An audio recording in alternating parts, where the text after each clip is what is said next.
Bismillahirrahmanirrahim. Assalamualaikum warahmatullahi wabarakatuh. Pemirsa di rumah, kali ini kita kembali bersama saya, Uten Sutendi, dengan Bang Soleh dalam acara Kick Tangsel. Alhamdulillah di sore hari ini kita kedatangan tamu ini, Pak Sapta ya. Dan kita akan mengambil tema tentang Kovadis Satpol PP atau membedah, mengulik tentang kinerja Satpol PP di Tangerang Selatan nih. Kenapa itu kita ambil? Begini Pak Sapta nih, ini banyak sekali komen-komen di masyarakat di bawah tentang kinerja Satpol PP di satu sisi, dan juga ada di sisi lain ada ormas-ormas yang terkesan menguasai dalam tanda petik ya beberapa aset-aset daerah, dan kemudian juga konon Satpol PP katanya kurang berdaya nih mengatasi soal itu. Betul nggak Pak Sapta ini? Nah, Pak Sapta ini adalah sekretaris apa ya? Sekretaris Satpol PP di Kota Tangerang Selatan, dan beliau sangat terkenal ya, populer sekali. Mungkin kalau ada di Pemkot pejabat yang perlu mendapat penghargaan yang begitu populis dengan masyarakat, itu mungkin saya sih memilih Pak Sapta, karena beliau begitu dekat dengan masyarakat dari atas sampai bawah. Nah, pertanyaan ini penting buat kita ajukan Pak Soleh ya. Apa betul itu Satpol PP nggak berdaya di tengah-tengah dominan dan hegemoniknya para ormas di Tangsel sekarang ini? Baik, terima kasih Pak Uten dan juga Pak Haji Saleh. Terima kasih juga untuk warga masyarakat yang telah memberikan informasi dan juga ada masukan-masukan terkait dengan kinerja Satpol PP. Secara universal bahwa Satpol PP mempunyai payung hukum dalam melaksanakan tugas sesuai dengan PP nomor 16 tahun 2018, bahwa Satpol PP adalah penegak perda. Satpol PP adalah penegak peraturan kepala daerah. Satpol PP mempunyai tugas menciptakan ketertiban umum, ketentraman masyarakat, dan perlindungan masyarakat. Untuk hal ini, tentu kami ada sebagai polisi pamung praja yang mempunyai kewenangan sebagai penegak peraturan daerah, mempunyai kewenangan menjaga ketertiban masyarakat, menjaga ketertiban umum, dan terlebih adalah Satpol PP harus bisa memberikan pelayanan yang terbaik untuk masyarakat. Bagaimana lingkungan masyarakat, terutama yang di Kota Tangerang Selatan itu, bisa hidup aman, nyaman, damai, dan menyenangkan. Nah, ini makanya dalam hal Satpol PP, dalam hal tugas, kami tidak pernah ragu, kami tidak pernah khawatir, kami tidak pernah takut melangkah, karena kami jelas-jelas punya payung hukum yang menguatkan. Nah, terkait dengan isu atau informasi masyarakat bahwa Satpol PP tidak berdaya, maka ya saya hormati pendapat itu. Tentunya bahwa kami tidak anti saran, anti kritik. Justru dengan masukan masyarakat itu memperkuat, mempertebal bahwa kekurangan itu akan menguatkan tugas-tugas kami di Satpol PP. Terutama kami Satpol PP menempatkan sebagai abdi dan pelayan masyarakat. Dan sebagai pelayan, saya harus berbuat yang terbaik untuk saudara-saudara kita, untuk warga masyarakat Tangsel yang harus saya layani. Nah, terkait dengan informasi ormas, terkait dengan kelompok-kelompok tertentu yang terkesan mendikte, nah, kami sama sekali tidak pernah terpengaruh. Jadi setiap tindakan, setiap informasi, titik-titik yang merupakan bagian, apalagi tempat ini adalah lahan milik negara, fasilitas umum, pasos, pasum, yang di situ ada pergerakan usaha, pergerakan ekonomi, yang mana ada informasi bahwa kelompok-kelompok tertentu seakan-akan menguasai dan pemerintah seakan-akan tidak hadir. Dan tanda kutip tentunya di sini adalah Satpol PP. Maka kami terus bergerak, kami terus bergerak dengan cara-cara pendekatan bahwa Satpol PP bukan identik dengan bawa pentungan. Satpol PP tentu tidak lagi identik dengan cara lama, misalnya mengobrak-abrik, menendang, kemudian merampas dan sebagainya. Tetapi beberapa kejadian selama yang belakangan ini kita model, kita lakukan pendekatan pada semua pihak, kita libatkan semua pihak untuk selalu bisa menyelesaikan setiap permasalahan yang timbul yang menyangkut ketertiban umum di lingkungan masyarakat. Maka satu, kita lakukan pendekatan, kemudian ada mediasi, negosiasi, dan kita dengan pendekatan dengan hati ke hati, kita dekati juga tokoh-tokoh setempat. Kemudian bagaimana caranya, misalnya banyak pedagang kaki lima yang seakan-akan membuat semrawut, contohnya yang di ITC, di lapangan Malibu, dengan jumlah 100 lebih sekarang bersih. Kami tanpa melakukan pergerakan yang signifikan dalam arti frontal, tidak. Kami didekati, kita tawarkan, mau kami yang menertibkan atau tertib sendiri. Ternyata pilihan masyarakat menertibkan sendiri.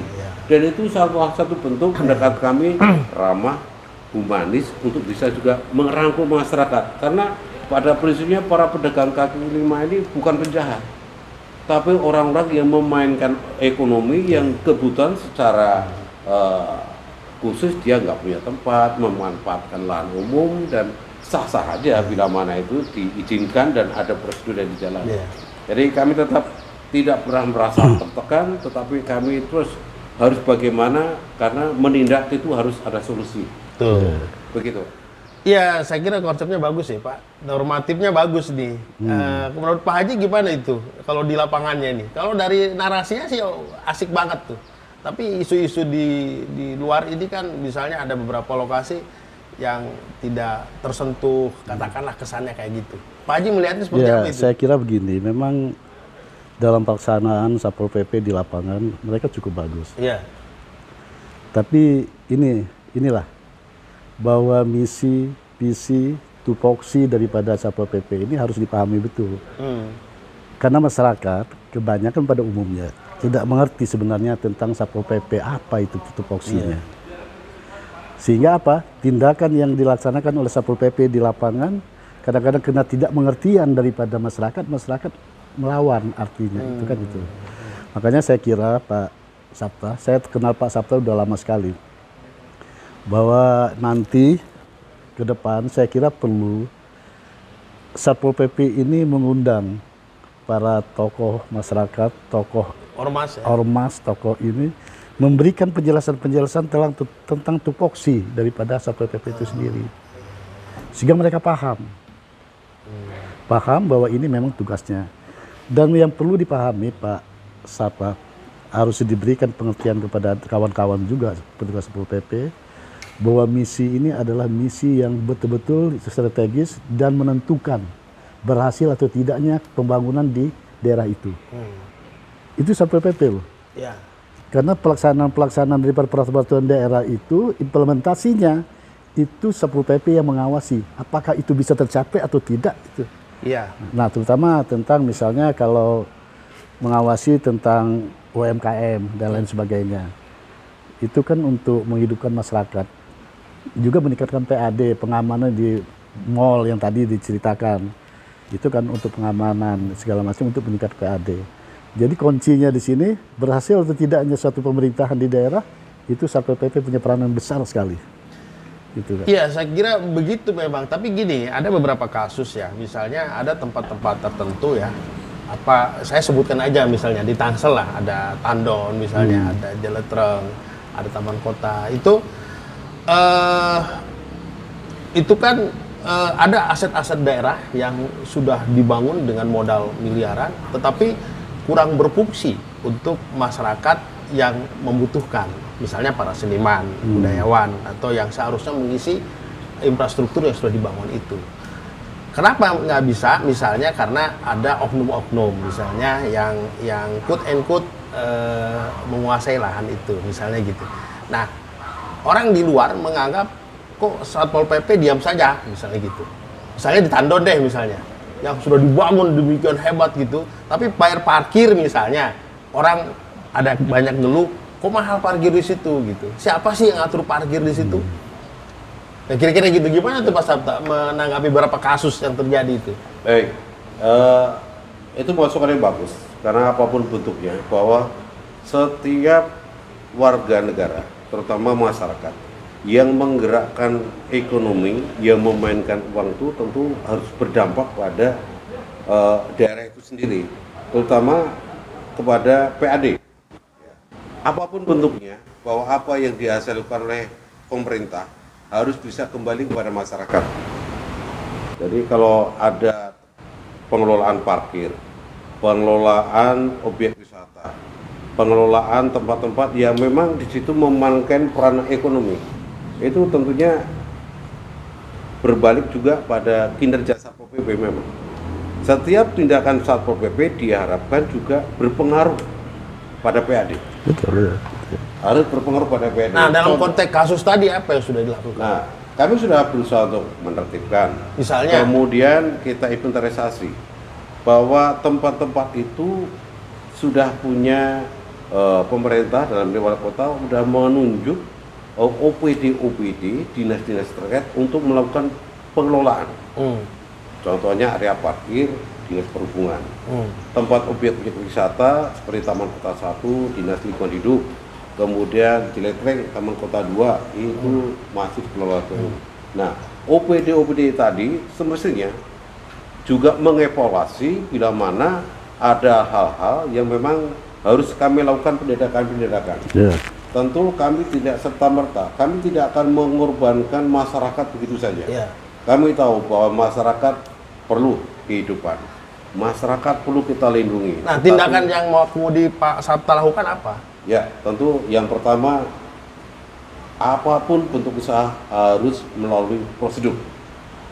Kami sudah evaluasi dan sudah sampaikan kepada OPD terkait pengelola yang diberikan kewenangan agar juga menginventarisasi usaha ini sudah legal atau belum, apalagi tempat usahanya di atas tanah negara. Kepada masyarakat sah-sah aja, boleh-boleh aja menggunakan fasilitas negara, fasum, tetapi tetap harus menggunakan prosedur, dan itu yang kami lakukan tindakan-tindakan kepada masyarakat, maka banyak kami hentikan, kami segel. Di mana yang sudah dihentikan? Contoh di Malibu, di area parkir yang begitu luas dengan 143 tenda pusat kuliner. Dulu siapa yang menguasai situ? Nah, Ormas juga? ada beberapa kelompok masyarakat, organisasi masyarakat yang memang tidak harus saya sebutkan, menangani, ikut menangani, mengelola. Kami hentikan untuk sementara untuk bisa memproses bahwa fasilitas negara ini harus bisa digunakan dengan prosedur berjalan. Ya, Pak Sabta, yang perlu ditegaskan itu sebetulnya langkah-langkahnya ya. Pertama siapa daripada OPD siapa yang menguasai itu, misalnya yang membawahi itu. Yang membawa itu kan. Iya. Nah, baru pelanggarannya ke ini. Tapi OPD ini dia harus betul-betul bisa berkoordinasi dengan Satpol PP, kerjasama, saling kontak. Nah, ini saya kira memang saran dari atasannya, dari Sekda misalnya. Itu Sekda wajib untuk mengumpulkan Satpol PP, mengumpulkan OPD ini, dua penguasaan masing-masing itu harus koordinasi. Karena pengamanan pelaksanaan apa yang dituju pemerintah itu, pengamanannya berhasil atau tidaknya tergantung Satpol PP. Karena kan sekarang gitu. kesannya begini Pak Bang Haji ya, ada semacam pembiaran ya. Karena dibiarkan kemudian mengakar, lalu baik OPD maupun Pasata sendiri jadi kesulitan. Bukan, kalau saya lihat itu tidak terkoordinasi. Tidak koordinasi. Tidak terkoordinasi. Kesannya pembiaran. Ya. Satpol PP bertindak juga karena tidak ada perintah. Ya. Mereka juga bertindak juga mereka tidak ada rasa tanggung jawab. Ya. Nah itu jadi Akhirnya ini ada kekosongan di situ. Iya, harus disinkronkan. Mungkin bisa saya tambahkan. Jadi masyarakat di Tangsel itu cukup berpikiran maju. Jadi dalam hal untuk mengevaluasi kinerja pemerintah, layanan pemerintah kepada masyarakat, dibuka aplikasi misalnya siaran Tangsel, itu juga menampung laporan masyarakat. Ya, aspirasi ya. Nah, aspirasi masyarakat, keluhan masyarakat. Dan ini tentunya makanya OPD ini membuat peraturan-peraturan daerah yang dalam hal finishing sebagai eksekutor adalah Satpol PP. Maka apapun yang terjadi bahwa Satpol PP juga harus mempertanggungjawabkan di mana peraturan-peraturan daerah yang sudah ditetapkan itu harus kami kawal. Maka satu persatu kami terus bergerak, tidak ada yang terlewat sebenarnya. Ya. Nah, ketika ada satu dua yang belum terselesaikan, pasti kedepannya kami harus tindak lanjuti. Dan kami udah komitmen, apapun bentuknya, bahwa setiap usaha yang memainkan ekonomi itu harus ada prosedur yang dilalui, sehingga tidak ada pihak yang satu pihak saja yang diuntungkan, tidak ada pihak satu yang dirugikan, tapi semua. Tapi gini Pak Sapta, itu kan ya yang kalau sudah terjadi, jadi yang kita harapkan itu sebetulnya preventifnya Pak, gitu. Ya, preventif. Misalnya gini, contoh di Jeletreng 2 ya. Kenapa misalnya kemudian di situ dikuasai oleh pihak tertentu? Salah satu. Salah satu ya pihak tertentu lah, kita nggak usah sebutkan namanya. Karena apa? Karena Pak Satwa bilang tadi, Pak Bang Haji bilang koordinasinya yang kurang. Misalnya setelah dibangun infrastruktur itu masih diklaim misalnya itu hak penguasaannya, bukan penguasaan, pengelolaannya PU, ada lagi LH, ada lagi kebudayaan. Nah, ini yang kemudian tidak terkoordinasi tadi. Iya, iya.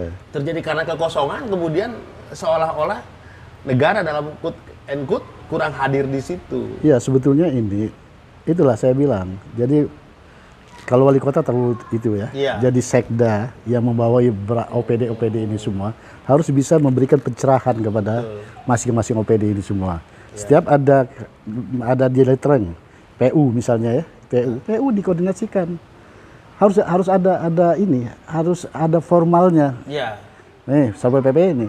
Karena Satpol PP ini juga bawa misi yang nggak tanggung-tanggung tadi. Sukses atau tidaknya pembangunan Tangerang Selatan ini, Satpol PP sangat dominan untuk menentukan itu. Betul. Karena tanpa ada pengamanan dari Satpol PP, tanpa ada ini dari Satpol PP, itu nonsen. Ya.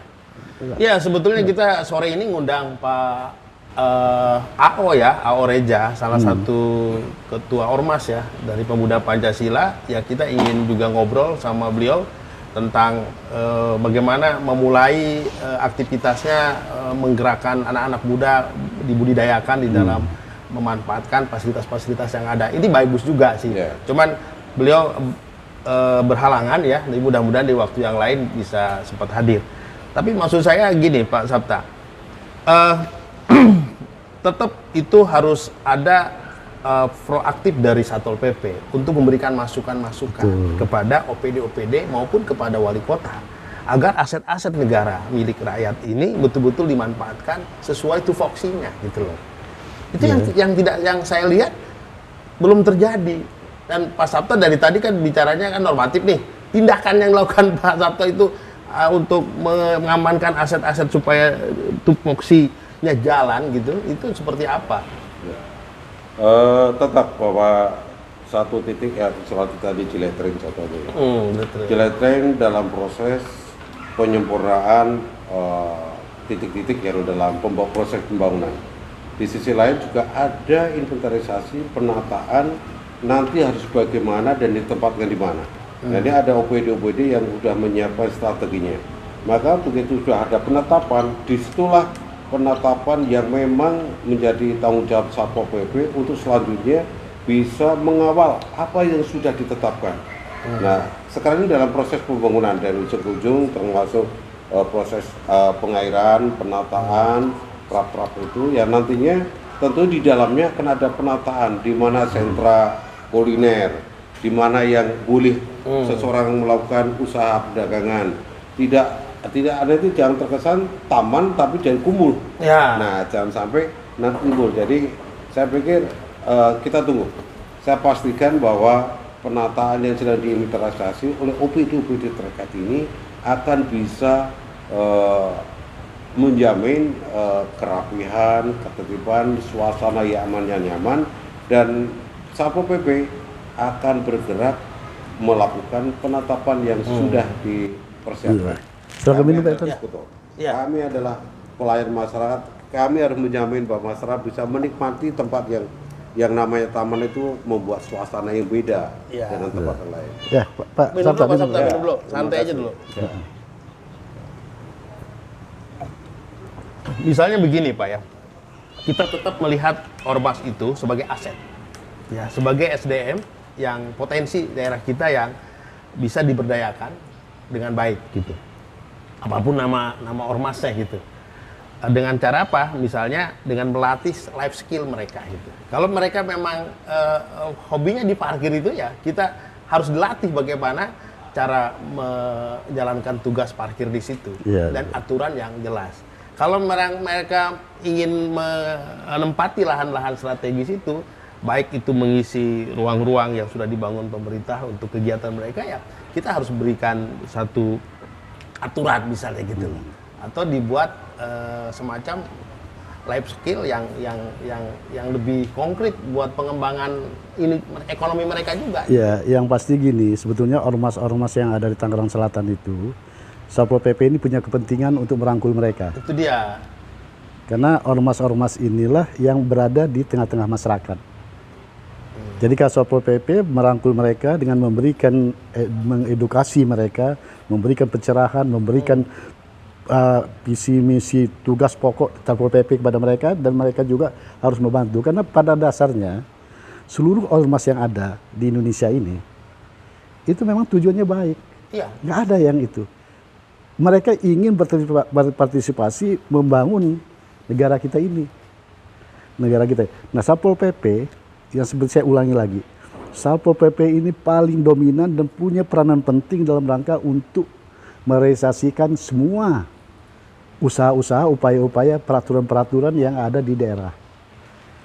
Satpol PP itu. Kecuali OPD itu yang melaksanakan itu cuma pengamanan, tanpa diamankan, tanpa di ini kan nggak ada arti. Betul. Misal contoh gini Pak, nanti Bapak bisa komentar macam-macam, silahkan. Di Jeletreng 2, itu kan sudah dikuasai misalnya oleh ormas tertentu. Kita tidak perlu mengusir mereka, tidak perlu menghilangkan rezeki mereka. Tetapi bagaimana mereka kita rangkul, yuk hobinya di parkir yang bagus, seragam yang bagus. Tapi aturannya ini. Ikut aturan gue, kata Pak Sarta gitu. Iya. Gitu, kira-kira gitu. Lo jaga mengamankan area itu boleh, tapi ikut aturan gue. Gitu. Kira-kira gitu. Nah, ini yang saya lihat belum ada gitu loh. Belum dilakukan di Tangsel ini. Nah, Pak Sabta gimana melihat itu? Satu, bahwa ormas yang dibentuk oleh kelompok masyarakat dengan tujuan untuk mencapai tujuan masyarakat, bahwa ormas juga sebagai penyembung ekspresi, apresiasi dari masyarakat pada umumnya.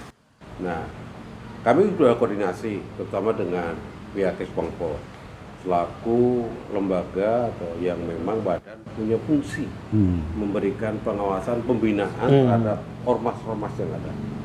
Nah, Satpol PP murni fungsinya sebagai fungsi pengawasan dan juga penertiban, dan dalam ini sebagai penegak perda. Satpol PP selalu hadir tiap titik-titik yang akan melakukan kegiatan usaha itu. Kami selalu hadir sebagai lembaga atau dinas yang memang melayani mulai dari proses perizinan sampai dengan proses pembangunan sampai peruntukan, sehingga Satpol PP itu nggak akan bisa lepas dari A0 sampai Z sampai akhir itu nggak punya lepas. Nah, untuk itu fungsi dari juga teman-teman ormas yang sudah berkecimpung di dalamnya, kami juga tentu berpikir bagaimana memperdayakan teman-teman itu supaya tidak kehilangan kesempatan, tapi juga koridornya dilalui.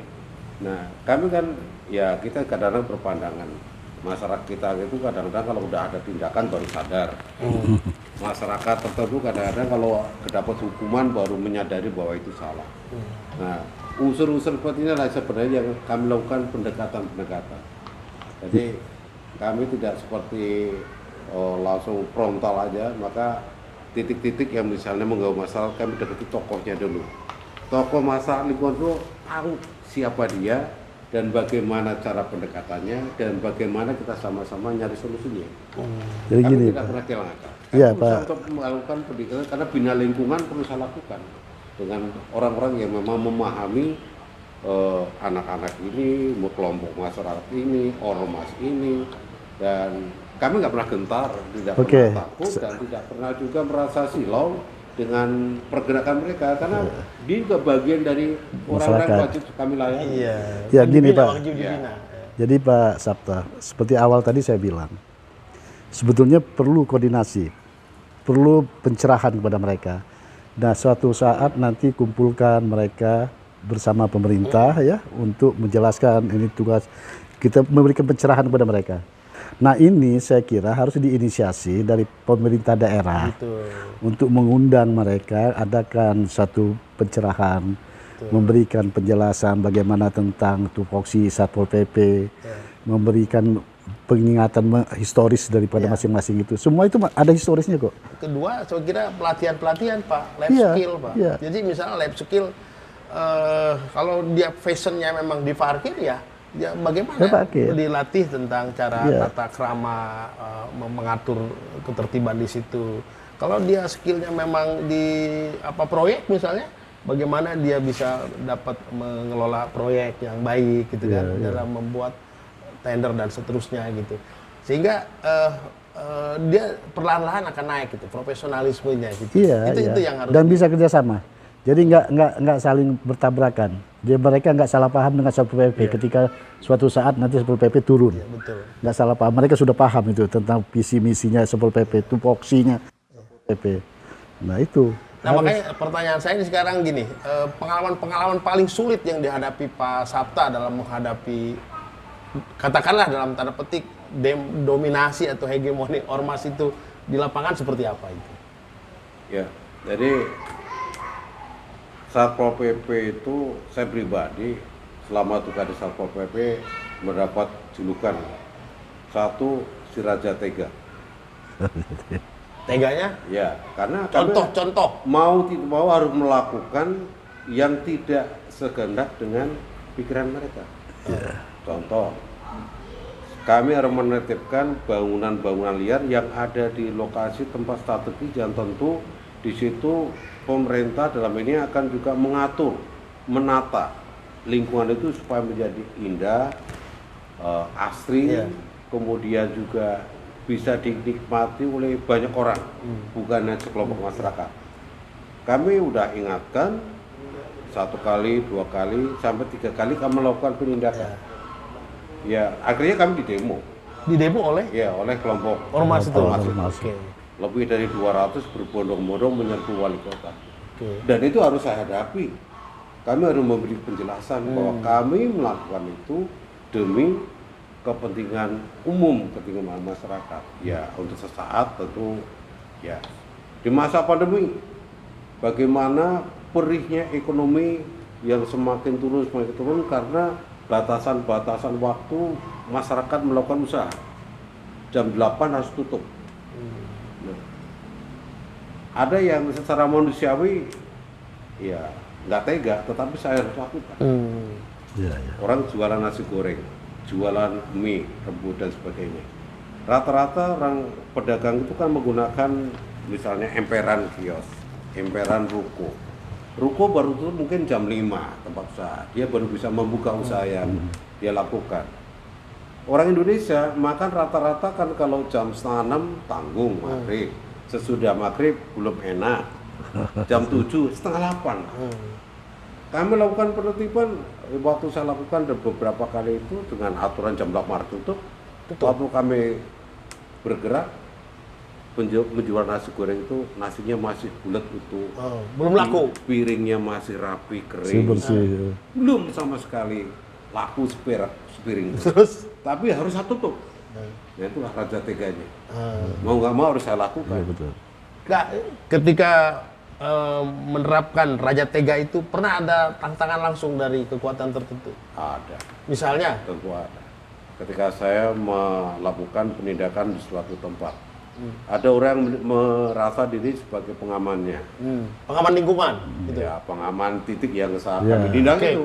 oke. Nah, kami ajar kata kalau ada seorang keamanan harus membuat nyaman, aman. Waktu itu Ketika- kasusnya apa?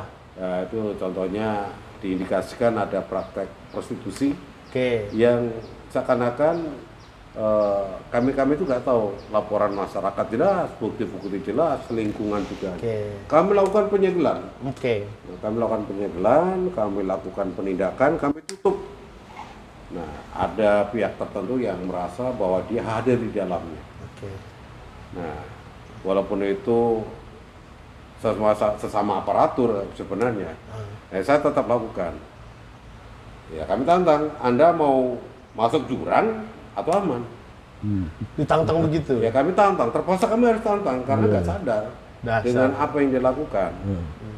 Kalau kita sama-sama sebagai aparatur, maka yang kita utamakan adalah kepentingan masyarakat. Ketika dia hanya mementingkan keuntungan pribadi, ya itu berhadapan dengan aturan, berhadapan dengan hukum. Betul. Anda mau masuk jurang atau aman, gitu. Kalau aman silakan minggir, berikan kewenangan pada Satpol PP untuk menata, untuk menertibkan. Gitu. Dan Nah, saya juga ini dikenal sebagai pengamatan Pak Sabta nih yang membuat segelintir ormas itu masih melakukan backing kayak gitu tuh, itu apa penyebabnya? Jadi saya nggak menyebut ormas saja, jadi Oke, ya, oknum apa ya? ini bisa datang dari mana saja. Tetapi ketika orang itu melakukan sesuatu, misalnya membacking, tentu itu yaitu tadi dia punya wadah. Wadah itu kan juga perlu perjalanannya menghidupkan organisasi. itu kan butuh anggaran, gitu. Dan saya maklum lah hal Iya, itu betul, paham betul, lah. betul. Nah, tapi ketika upaya-upaya paksa bahwa pembenaran apa yang dilakukan itu bertentangan dengan hukum, tetap kami lakukan pendekatan supaya tidak bertentangan dengan aturan. Semuanya bisa dilakukan dengan koridor yang ada dan payung hukum yang ada. Jadi ketika bertentangan tetap saja kami berusaha untuk mencapai tujuan bahwa aturan tetap aturan. Hukum sifat mengikat, tidak untuk ditawar. Ini dasar Pak Sabta ini. Kalau Sabta bagus. Makanya saya dulu sempat mengusulkan dia dapat penghargaan sebetulnya. Tapi belum direspon nih. Sampai mau pensiun nih Pak Adi. Pak Sabta bagus, dia Iya. dari latar belakang pendidikan. Dari dulu kan di pendidikan. Saya lama sekali kenal Pak Sabta. Dan saya melihat dia menikmati betul Pak menjalankan tugas ini. Apa yang membuat Pak Sabta itu begitu enjoy gitu ya? Ya, saya bisa menjadi seperti ini, ya satu, tentu saya menjadi seorang PNS dari sekolah menunggu 22 tahun. Baru. Honorer. Ya, honor 20 tahun belum PNS. Terus 2007 kan saya baru jadi PNS. eh, Penantian 22 tahun dan saya bisa terwujud jadi PNS suatu hal yang luar biasa. iya. Saya nikmati, saya syukuri, dan saya siap ditempatkan di mana saja dan siap melakukan tugas apapun sesuai dengan tupoksi saya. Maka nggak merasa sia-sia kan ketika teman-teman ada yang baru honor 4 tahun, 5 tahun, apa 2 tahun belum diangkat PNS. Saya bilang jangan punya mental tempe, jangan cengeng. Iya. Sebuah perjuangan untuk mewujudkan impian itu harus Waktu di sebuah proses. dinas pendidikan juga semangatnya seperti ini. Nggak Sukses beda. kan sebuah proses. Ya, proses itu mau dilalui dan kita menghargai proses itu sendiri. Maka yakin terwujud. Dan Yang penting, saya melihat tuh nggak ada lelahnya dia Pak. Di lapangan terus dia. ya, senjata saya satu niat. Ya. Makanya saya aktivitas saya di Pramuka, Paskibraka, kegiatan, dan saya juga sebagai ketua RT di lingkungan. Apa motif di belakang Pak Sabta itu apa mindsetnya atau motifnya yang membuat Pak Sabta begitu enjoy, saya lihat tuh menikmati Ya. betul. Saya nggak mau hidup terkekang, dan juga saya sukses banyak dibantu oleh banyak pihak. Oke. Ketika saya bisa berbuat untuk banyak orang, artinya secara nggak langsung saya tuh sudah berusaha untuk berbalas, walaupun yang menolong saya nggak meminta. Oke. Negara terutama yang sudah memberikan pengharapan hidup, apa ya, semacam ada pencerahan tuh lah. Ya, saya terbuktilah cita-cita, punya harapan yang jelas, masa depan Saya berusaha untuk memotivasi anak-anak muda, memotivasi anak-anak saya sendiri. Nih, orang tua, ayah nih, nggak semudah itu bisa gitu. Bahkan kalau saya sekarang jabatan saya bisa nyalip beberapa orang itu, bukan saya anti nyogok, saya anti lewat kelenak-kelenik. Saya buktikan dengan kerja dan melayani masyarakat dan menjaga pimpinan. Bagus, saya kira memang Pak Sapta kuncinya dalam hidup ini bagaimana tanamkan dalam kini kita bahwa kita ingin berarti untuk masyarakat. Nah, itu dia. Bagaimana apapun, sehingga ini jalan Pak Sapta ini. Jadi untuk tindakannya selalu berarti untuk masyarakat. Saya membacanya begini, kan sedikit orang sekarang yang memahami arti tugas gitu loh. Ya. Orang lebih banyak mengartikan sedang bekerja mencari sesuap nasi karena diperintah oleh pimpinan. Nah, beliau saya melihat itu bekerja dari dalam karena tugas. Nah, kalau tugas itu kata-kata sakral loh Pak. Jadi bukan karena atasan, tapi karena tugas, ada spiritualisme gitu. Kewajiban. Mulai dari niat. Nah, Niat itu, dari dalam. itu yang membuat dia kuat saya lihat. Gitu. Iya, saya kira begitu Pak Sapta. Nah, pertanyaan saya sekarang begini. Dalam posisi Pak Sapta seperti ini ya, dengan tugas yang tulus, apa Pak Sapta merasa sudah cukup memadai menjalankan tugas menertibkan kota di Tangsel ini? Masih banyak kekurangan. Kalau saya merasa puas, kelihatannya pekerjaan itu selesai. Apapun puncak karir dan puncak prestasi kerja, saya belum pernah merasa puas. Karena saya berharap mimpi saya bekerja bisa 1000 tahun lagi, tapi kan batasan kinerja ada. Tahun depan saya pensiun. Saya harus bisa melahirkan junior-junior yang saya bina ini bisa memberikan tindak lanjut berkesinambungan bahwa masyarakat itu terus masalah selalu ada. Pekerjaan itu nggak akan pernah habis. Makanya saya nggak pernah merasa puas sampai purna tugas. Saya bisa memberi estafet pada generasi saya berikutnya nanti bisa mewujudkan impian masyarakat, yaitu menjadi bahwa Tangsel yang kota layak anak, layak huni, layak pemuda, benar-benar ada. Itu impian Pak Sapta? Ini impian. Yang belum terjadi. Jangan cuma omongan saja, Itu tapi impian. ini harus terwujud. Mimpi kita itu. Jangan hanya bangga dengan misalnya penghargaan kota layak anak, buktinya masih banyak terjadi pelecehan, terjadi tawuran. Nah ini mimpi-mimpi saya itu yang belum terwujud. Saya harapkan nanti bisa terwujud. Mari kita benar-benar buktikan bahwa Tangsel itu kota layak huni, kota jasa, kota layak anak, ya layak pemuda. Ini benar-benar.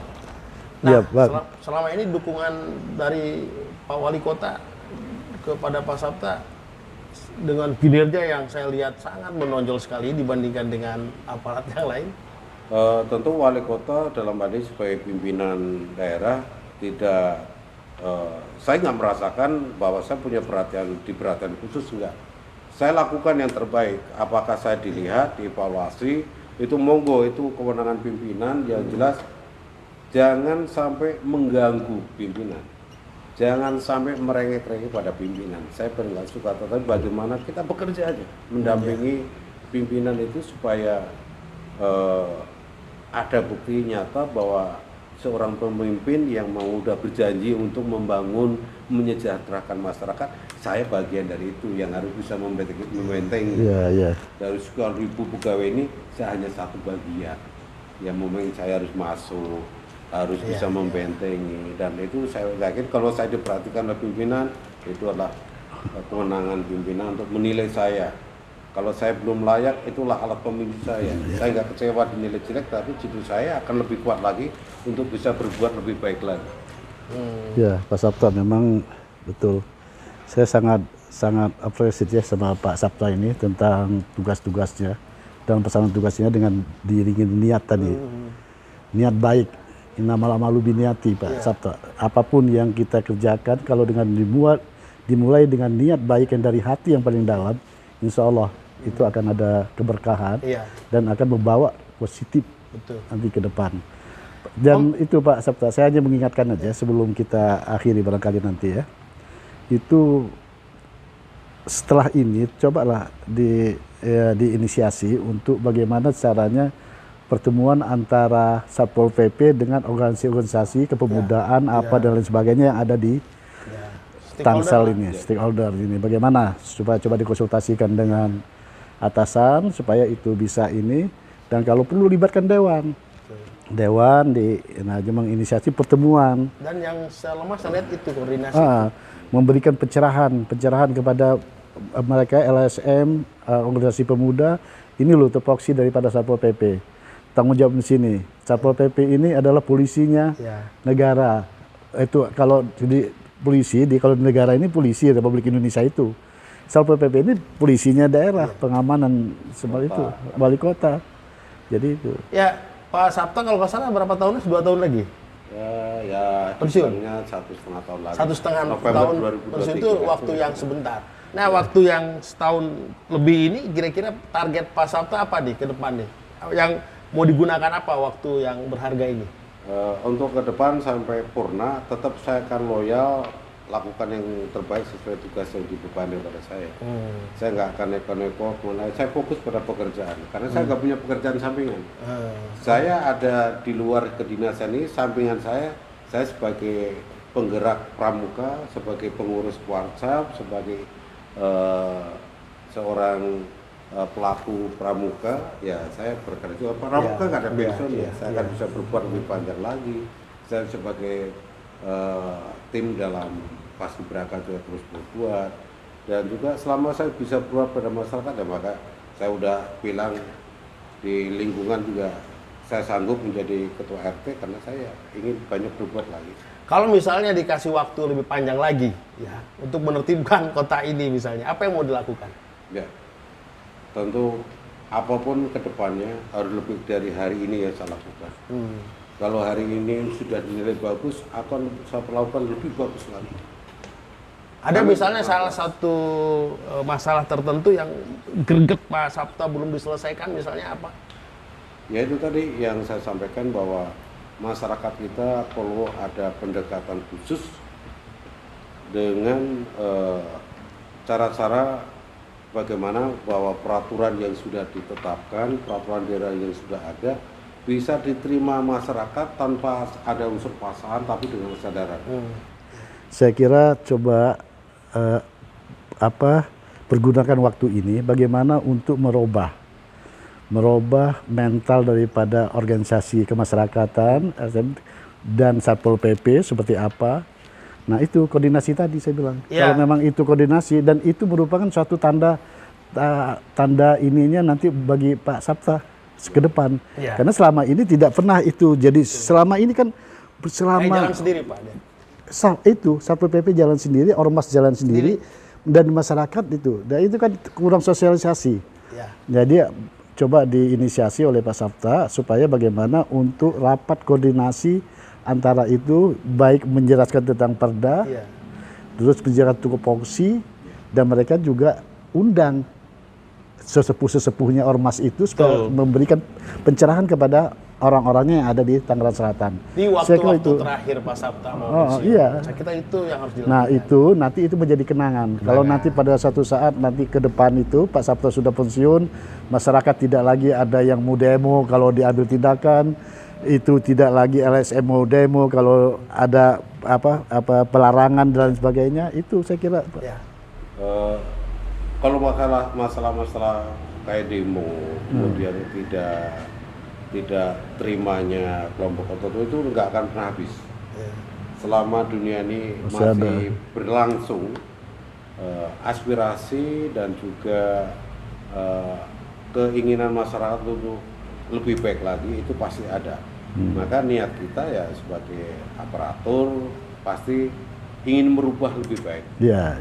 Minimal dari segi internal dulu melayani lebih baik, kemudian juga kami akan lakukan koordinasi dengan OPD terkait dengan masukan dari Pak Haji tadi. Saya yakin bahwa memang koordinasi itu satu hal kalimat yang mudah diucapkan tapi sulit dilakukan.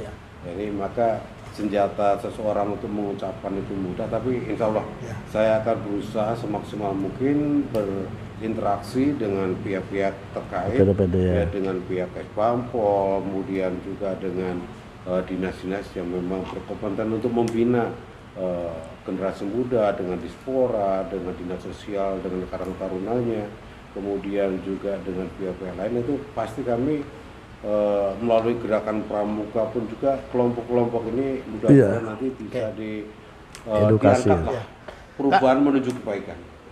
Nggak terasa Pak Haji, kita udah hampir 1 jam ya? ini ngobrol, jadi kelihatannya kita akan segera mengakhiri obrolan yang menarik ini Pak Sapta, Bang Haji. Baik, pemirsa di rumah, demikian obrolan Kick Tangsel, saya dan Bang Haji Soleh serta Pak Sapta. Beberapa catatan yang bisa kita ambil dari obrolan menarik ini, bahwa koordinasi itu adalah kata kunci yang paling penting dalam menertibkan tata kota di Tangsel ini, dan kita tetap akan dan ingin menghargai kelompok-kelompok masyarakat manapun sepanjang mengikuti aturan dan